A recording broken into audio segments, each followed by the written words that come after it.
छात्रों, आप सभी का 8वीं कक्षा में स्वागत है। मैं टीचर ज्योति आशा करती हूँ कि आप सभी स्वस्थ होंगे। मुझे पूरा यकीन है कि अपने हौसले से इस आई हुई समस्या से लड़ने की ताकत आप जुटा पाएंगे और साथ ही साथ अपने परिवार वालों को भी हौसला देंगे। बच्चों, ये परीक्षा की घड़ी है। जिस प्रकार आजादी के वीरों ने गुलामी की जंजीरों को तोड़ने के लिए हौसला दिखाया और असंभव को संभव कर दिया, वैसे ही आपको भी इस परिस्थिति से लड़ने की ताकत खुद में पैदा करनी होगी। सरफरोशी की तमन्ना अब हमारे दिल में है, देखना है जोर कितना बाजुए कातिल में है। इस पंक्तियों को सुनकर बहुत ही रोम रोम उल्लासित हो उठता है। आजादी के दीवाने जब जोश में इस पंक्तियों को, गीत को गाया करते थे तो रोम रोम पुलकित हो उठता था। बच्चों, आपको पता है ये किसने लिखा हुआ है?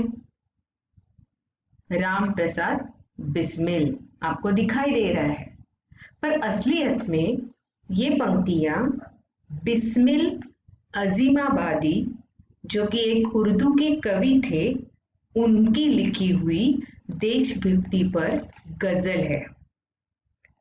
यह कविता राम प्रसाद बिस्मिल जो कि एक भारतीय महान क्रांतिकारी नेता, जिन पर मुकदमा चलाया गया था काकोरी कांड के लिए, उस मुकदमे के दौरान अदालत में अपने साथियों के साथ ये गीत उन्होंने सामूहिक रूप से गाकर उसे लोकप्रिय बनाया और आगे जाके उन्हीं के नाम से वो प्रसिद्ध हुआ।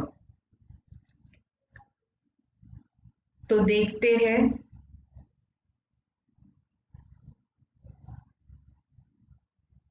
यहाँ पे आपको एक भारत माता का चित्र दिखाई दे रहा है और हाँ, हमारा पाठ जो है वो उसी संदर्भ में है, जिसके कवि राम प्रसाद बिस्मिल जी है, कि सिर्फ और सिर्फ देशभक्त ही नहीं, क्रांतिकारी ही नहीं, एक बहुत ही अच्छे कवि लेखक थे वो, जिनके द्वारा लिखी हुई कविता आपको पाठ्य पुस्तक में प्रथम दी गई है।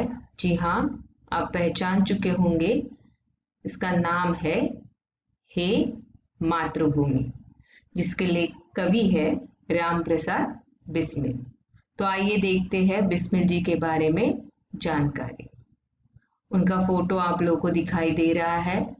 राम प्रसाद बिस्मिल, जिनका इतिहास में नाम है, पर साहित्य में भी उनकी पहचान है। तो उनके बारे में जानकारी। उनका जन्म 11 जून 1897 शाहजहांपुर, उत्तर प्रदेश में हुआ। महान क्रांतिकारी और उच्च कोटि के साहित्यकार थे वो।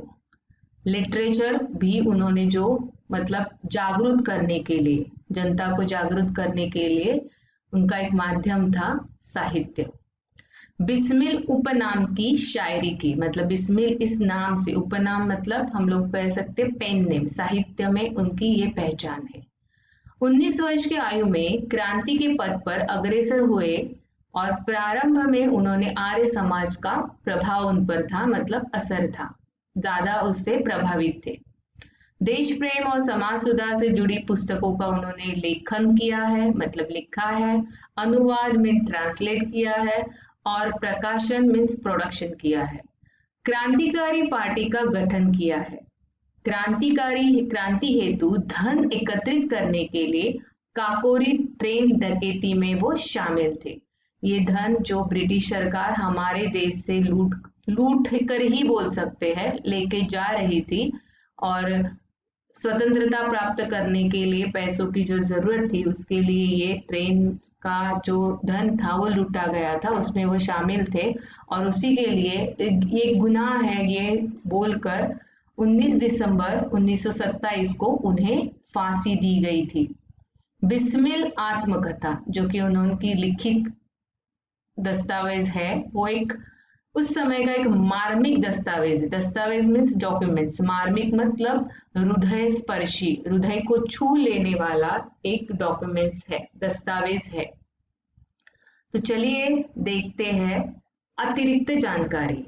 बिस्मिल उपनाम के अतिरिक्त आप राम और अज्ञात के नाम से भी लेख और कविताएं, लेख मीन्स आर्टिकल्स, और कविताएं आप लोगों को पता ही है, तो उनकी बहुत सारी कविताएं प्रसिद्ध है। और जानकारी तो कौन सी कृतियां हैं उनकी? मन की लहर और आत्मकथा, जिसका जिक्र ऊपर भी आया हुआ है कि एक मार्मिक दस्तावेज के स्वरूप में आत्मकथा को पहचाना जाता है। पद्य संबंधी जानकारी लेते हैं। इस कविता में उन्होंने क्रांतिकारी एवं स्वतंत्रता सेनानी बिस्मिल जी ने मातृभूमि के प्रति अपने प्रेम एवं भक्ति भाव को व्यक्त किया है।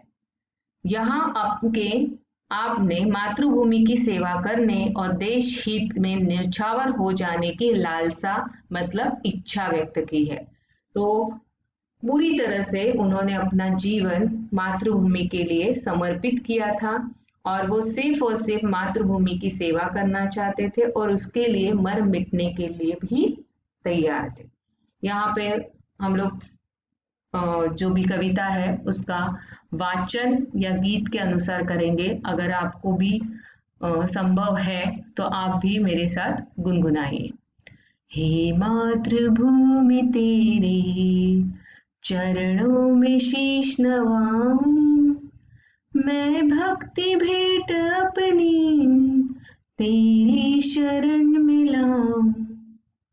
माथे पे तू हो चंदन, छाती पे तू हो माला, जीवा पे गीत तू हो मेरा, तेरा ही नाम गाऊं। जिससे सपूत उपजे श्री राम कृष्ण जैसे, उस धूल को मैं तेरी निज शीश पे चढ़ाऊं। माई समुद्र जिसकी पदरज को नित्य धोकर, करता प्रणाम तुझको मैं बेचरण दबाऊं। सेवा में तेरी माता मैं भेद भाव तज कर, वह पुण्य नाम तेरा प्रतिदिन सुनो सुनाऊं। तेरे ही काम आऊं, तेरा ही मंत्र गाऊं, मन और देह तुम पर बलिदान मैं जाऊं। तो इसका अर्थ, सरल अर्थ हम लोग देखते हैं। आप लोग अपनी 100 पेजेस की नोटबुक में इसका अर्थ और शब्दार्थ लिखेंगे। हे मातृभूमि तेरे चरणों में शीश नवाऊं, मैं भक्ति भेंट अपनी तेरी ही शरण में लाऊं। शब्दार्थ इस प्रकार है इसके। चरण मतलब पद, शीश मतलब सिर, नवाओ मतलब झुकाना, शरण मतलब पनाह लेना या आश्रय लेना, लाओ मतलब लाना। तो देखते हैं इसका अर्थ। प्रस्तुत पंक्तियों में कवि अपना प्रेम व्यक्त करते हुए कहते हैं कि मातृभूमि के चरणों में अपना मस्तक झुकाता हूँ, मैं अपनी भक्ति की भेंट उनको अर्पित करता हूँ।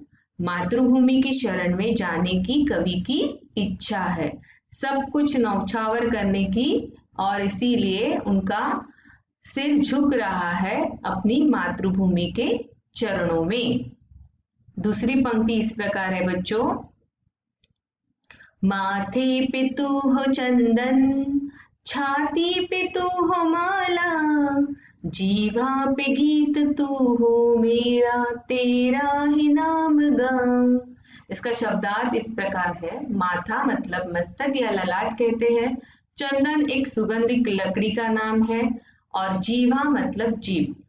तो कवि कहते हैं कवि के मस्तक पर मातृभूमि के चंदन के समान और छाती पर माला के समान सुशोभित है। उनके लिए चंदन और माला ये मातृभूमि है।